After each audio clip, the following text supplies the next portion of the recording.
thunderstorm warning for southwestern Fulton County, Indiana, Cass County, Indiana, western Miami County, Indiana. The National Weather Service in northern Indiana has issued a severe At 6:59 p.m. Eastern Daylight Time, a severe thunderstorm was located near Walton or near Grissom Air Force Base, moving north at 50 miles per hour.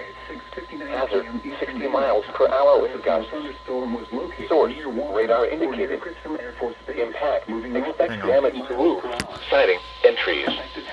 Locations impacted include Logansport, Peru, Rochester, Grissom Air Force Base, Walton, Bunker Hill, Mexico, Lincoln, Wells, Galveston, Denver, Fulton, Macy, Onward, Dana Lake, Lisa's Corner, Jeepsville, Hoover, Meade, and Anoka.